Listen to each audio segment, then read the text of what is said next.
Hello नमस्कार। PR bio research संस्थान के इस यूट्यूब चैनल पर आप सभी का हार्दिक स्वागत है। मित्रों, हम आपके लिए लगातार हेल्थ के सेक्टर में एजुकेशनल कंटेंट्स ला रहे हैं जो आपके लिए काफ़ी बहुउपयोगी है। अगर आप स्वास्थ्य के क्षेत्र में काम कर रहे हैं तो निश्चित तौर पर हमारा ये चैनल आपके लिए काफ़ी बेहतर होगा। आप इसे ज़रूर रेगुलर वॉच करें। इसमें हम आपके लिए बहुत ज़्यादा इंफॉर्मेटिव कंटेंट लाएंगे। चलिए, आज अगर आप होम्योपैथिक प्रैक्टिशनर हैं या फिर होम्योपैथिक में बिगिनर्स हैं, आप होम्योपैथी के क्षेत्र में या होम्योपैथिक का स्टार्टिंग करना चाह रहे हैं, होम्योपैथिक का या तो मेडिकल एजेंसी हो या होम्योपैथिक शॉप हो या फिर आप एज ए क्लिनिक एस्टेब्लिश करना चाह रहे हैं अपने ग्रामीण क्षेत्रों में या शहरी क्षेत्रों में, तो होम्योपैथी अगर सीखना चाहते हैं तो पीआर बायो रिसर्च संस्थान पे आपका स्वागत है। आप यहाँ पर होम्योपैथिक सीख सकते हैं। हम ऑनलाइन ट्रेनिंग भी दे रहे हैं होम्योपैथिक से संबंधित 1 मंथ का, 2 मंथ्स का, 3 मंथ्स का, 4 मंथ्स का। आप 6 मंथ से लेकर 1 ईयर तक के कोर्सेस हमारे पास उपलब्ध है। आप होम्योपैथी के के क्षेत्र में अगर काम करते हैं तो आपके लिए ये कोर्स बहुत ज़्यादा फायदेमंद साबित होगा। भविष्य में आप सरकारी, गैर सरकारी, निजी क्षेत्रों में भी आप जा सकते हैं। चलिए, हम शुरू करते हैं आज से होम्योपैथी का बिगिनर्स क्लासेस। ठीक है, हम इसके रेगुलर अपडेट लाते रहेंगे, रेगुलर इसकी वीडियोज आते रहेंगे। बस आपका हमें प्यार चाहिए, मतलब आपका सब्सक्राइब चाहिए हमें और लाइक चाहिए।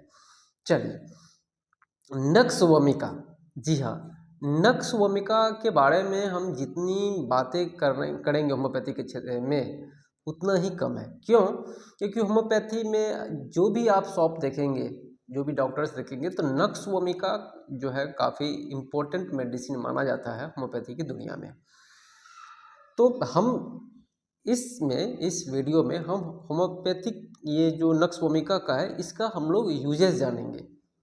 ठीक है, हम इसके फार्माकोपिया को नहीं पढ़ेंगे। फार्माकोपिया को, फार्माकाइनेटिक्स को अगर हमें पढ़ना होगा तो फिर उसके लिए अलग विषय है। ठीक है, उसके लिए हम थ्योरी चीज़ें अलग सेशन हमारा चलता है। तो हमारे लिए ये ज़रूरी नहीं है कि हम 10 मिनट में आपको फार्माकोलॉजी बता दें या फिर फार्माकोग्नोस्टिक्स बता दें। ठीक है, तो हम इसका यूजेज बताते हैं कि ये नक्श भूमिका का क्या यूजेज है। तो नक्श भूमिका होम्योपैथी में सबसे डाइवर्स कैटेगरी का है। डाइवर्स अगर हम समझे तो सब क्षेत्रों में काम करता है, जो भी व्यक्ति से। और सबसे बड़ी बात है होम्योपैथिक सेक्टर में कि homeopathy, homeo means similar, pathy means इलाज, कि आपको मेडिसिन का कैरेक्टर को जो आपके पास बैठे पेशेंट है उसके कैरेक्टर से मैचिंग करना पड़ता है।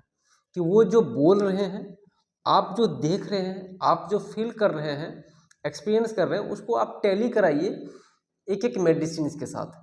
तो जो मेडिसिन उसके साथ टैली कर जा रहा है तो उस मेडिसिन को आप according to age, according to duration of the disease, according to उसका इंटेंसिटी ऑफ डिजीज पर हम उसके डोज को निर्धारित करते हैं। ठीक है, हम वो सारी चीज़ें इस वीडियो में बात करेंगे। फिलहाल हम जानते हैं कि नक्श भूमिका का हम उपयोग कहाँ कहाँ कर सकते हैं। तो हम बता रहे हैं कि नक्श भूमिका एक क्या है, एक डाइवर्स रेंज ऑफ मेडिसिन्स हैं, मतलब इसके बहुत ज़्यादा उपयोग हैं। मेरे पास हिंदी मीडियम किताब है क्योंकि बहुत स्टूडेंट्स ऐसे हैं जो हिंदी मीडियम से ज़्यादा बिलोंग करते हैं। और हालांकि मैं इंग्लिश मीडियम का पक्षधर हूँ, खासतौर से मेडिकल साइंस एजुकेशन में इंग्लिश जानना बहुत ज़रूरी है। क्योंकि हमारा जो एजुकेशन है, जब हम दूसरों देशों की तुलना में अगर हम ये काम करेंगे, पढ़ेंगे, तो हमें जानना बहुत ज़रूरी हो जाता है। हालांकि हिंदी माध्यम भी बहुत अच्छा चीज़ें हैं, उसके भी कंटेंट्स उपलब्ध हैं। तो बात कर रहे थे कि नक्श भूमिका एक सर्वलक्षणीय मेडिसिन है। दूसरा है कि इसके अधिकांश लक्षण जो है ना, अनेक साधारण रोगों में मिलते हैं जो सदा होते रहते हैं। अब नक्श भूमिका का रोगी कैसा होगा? तो दुबला पतला होगा, तेज होगा, फुर्तीला होगा, और सबसे बड़ी बात कि ये शारीरिक रूप से कम मेहनत करने वाला होगा लेकिन मानसिक रूप से ज़्यादा मेहनत करने वाला होगा। ठीक है, तो अगर हम सर से ऊपर की तरफ हम बढ़ेंगे, तो अगर हम सर से ऊपर की तरफ हम बढ़ेंगे, जो कि कोई भी मेडिसिन में हम लोग बढ़ते ही हैं अमूमन, तो हम देखेंगे कि सर मतलब मानसिक रूप से वो व्यक्ति ज़्यादा परेशान होंगे क्योंकि वो मानसिक रूप से ज़्यादा वर्कआउट करते हैं। और शारीरिक रूप से वो लेथर्जी होंगे, बहुत सुस्त होंगे। ठीक है, तो इससे क्या होता है कि जब वो व्यक्ति मानसिक रूप से ज़्यादा थका हुआ रहेगा, ज़्यादा काम करेगा ऑफिस में, शारीरिक रूप से मेहनत बिल्कुल नहीं कर रहे हैं, तो इस अवस्था में क्या होता है कि क्या ऐसा हो सकता है, जरा सोच सकते हैं आप कि अगर शारीरिक रूप से कोई व्यक्ति बैठा हुआ है और मानसिक रूप से काम कर रहा है तो सुस्ती आएगा, बेचैनी आएगा, कब्ज हो सकता है, गैस बन सकता है, नहीं, शरीर में सुस्ती हमेशा बना रहेगा, स्फूर्ति नहीं रहेगा।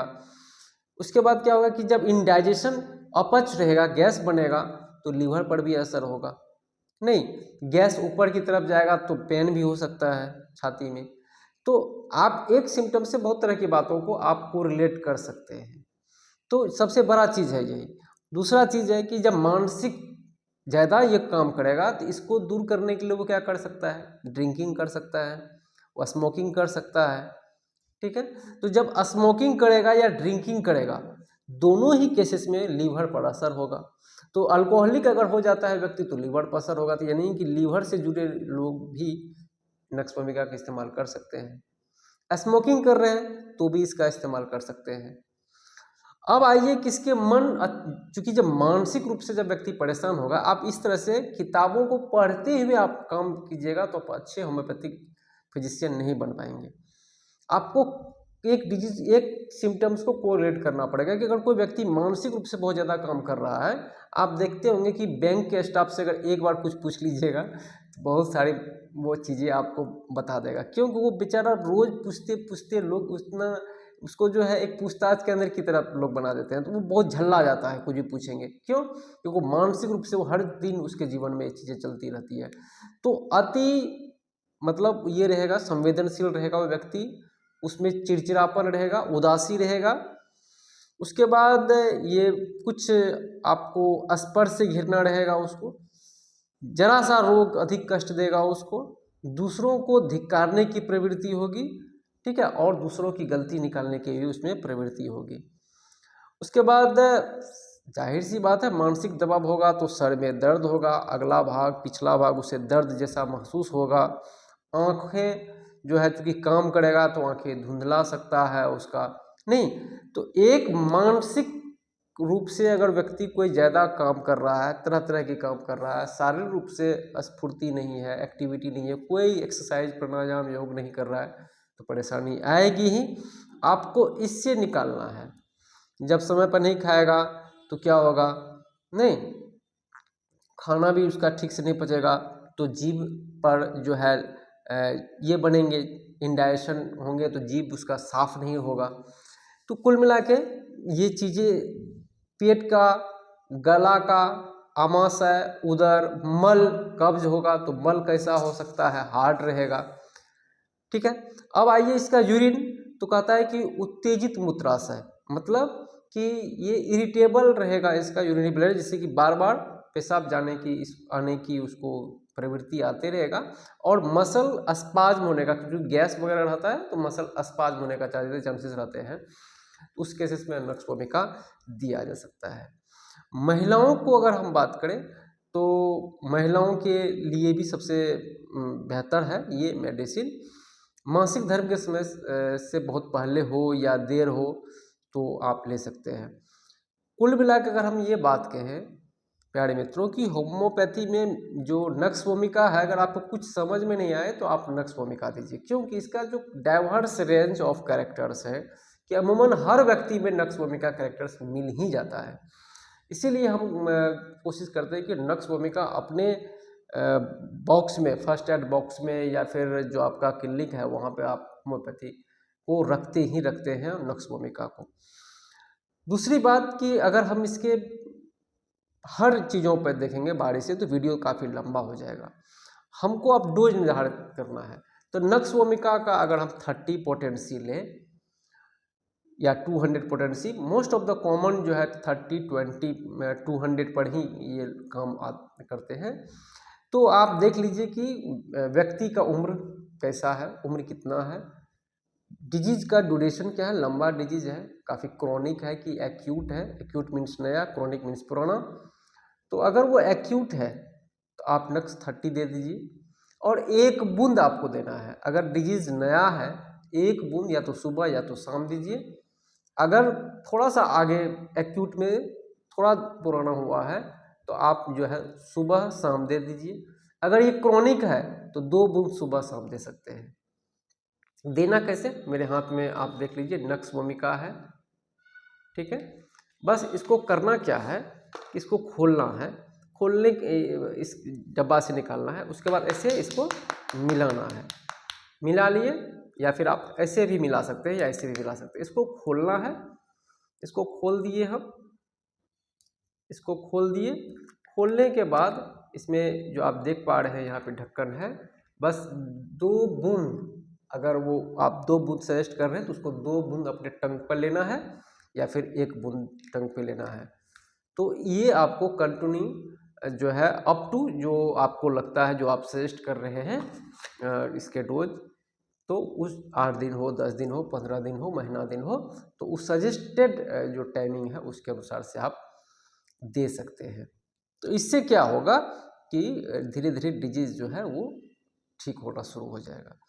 तो होम्योपैथिक में कोई भी मेडिसिन को अगर पढ़ते हैं तो आप अगर एक मूल कैरेक्टर को अगर पकड़ते हैं तो बाकी सारे लक्षण उसका स्वतः आना शुरू हो जाएगा। क्योंकि जो व्यक्ति मानसिक रूप से बहुत परेशान है, कामकाज है लेकिन मानसिक रूप से पकाऊ काम है उसका, और शारीरिक रूप से वो इनएक्टिव रहता है, तो फिर उससे रिलेटेड बहुत सारे चीज़ें आएंगे। तो आपको एक मूल लक्षण को पकड़ना पड़ेगा व्यक्ति का, तो बाकी लक्षण स्वतः आ जाएगा। मेरा ये मकसद है कहने का, और एक नक्स भूमिका के माध्यम से हम समझाने की प्रयास कर रहे हैं। तो प्यारे मित्रों, अगर आप होम्योपैथी से प्यार करते हैं, होम्योपैथी में अपना करियर बनाना चाह रहे हैं, तो PR बाबू रिसर्च संस्थान पर हम जो है ऑनलाइन ट्रेनिंग भी देते हैं इसके लिए। और आपके ट्रेनिंग बेसिक से लेकर एडवांस लेवल तक का है। बेसिक 1 मंथ से हमने स्टार्ट किया है, 1 मंथ, 2 मंथ, 3 मंथ, 4 मंथ, और बहुत नॉमिनल फीस है, 300 रुपया पर मंथ के हिसाब से आप हमारे यहाँ होम्योपैथी सीख सकते हैं। और इसके अवध में आपको प्रमाण पत्र भी मिलेंगे। अगर आप 1 ईयर का प्रोग्राम करना चाहेंगे तो फिर उसके लिए अलग क्राइटेरिया है।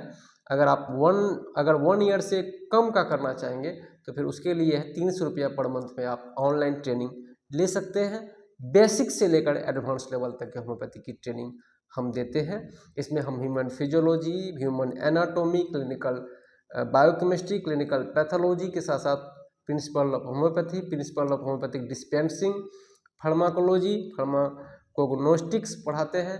फिर उसके बाद होम्योपैथिक प्रैक्टिस भी हम बच्चों को सिखाते हैं, जिससे कि वो बेहतर ढंग का होम्योपैथिक डिस्पेंसर या फिर होम्योपैथिक प्रैक्टिशनर बन पाए। चलिए मिलते हैं अगले सेशन में, तब तक के लिए आप जुड़े रहिए PR बाबू रिसर्च संस्थान की इस यूट्यूब चैनल से। पहली बार आए हैं चैनल को तो सब्सक्राइब करें, लाइक करें और अपने फ्रेंड्स को शेयर भी करें, क्योंकि हम आपको होम्योपैथी की विधा सिखाते हैं। होम्योपैथी बहुत बड़ा हेल्थ सेक्टर है। इसमें आप 5.5 साल का BHMS कोर्स कर सकते हैं नीट के माध्यम से, और उस डॉक्टर को असिस्ट करने की जो भी होम्योपैथिक कंपाउंडर हो, होम्योपैथिक असिस्टेंट हो, वो सब चीज़ का ट्रेनिंग आप PR बाबू रिसर्च संस्थान से प्राप्त कर सकते हैं। चलिए मिलते हैं अगले वीडियो में, तब तक के लिए जय हिंद, जय भारत।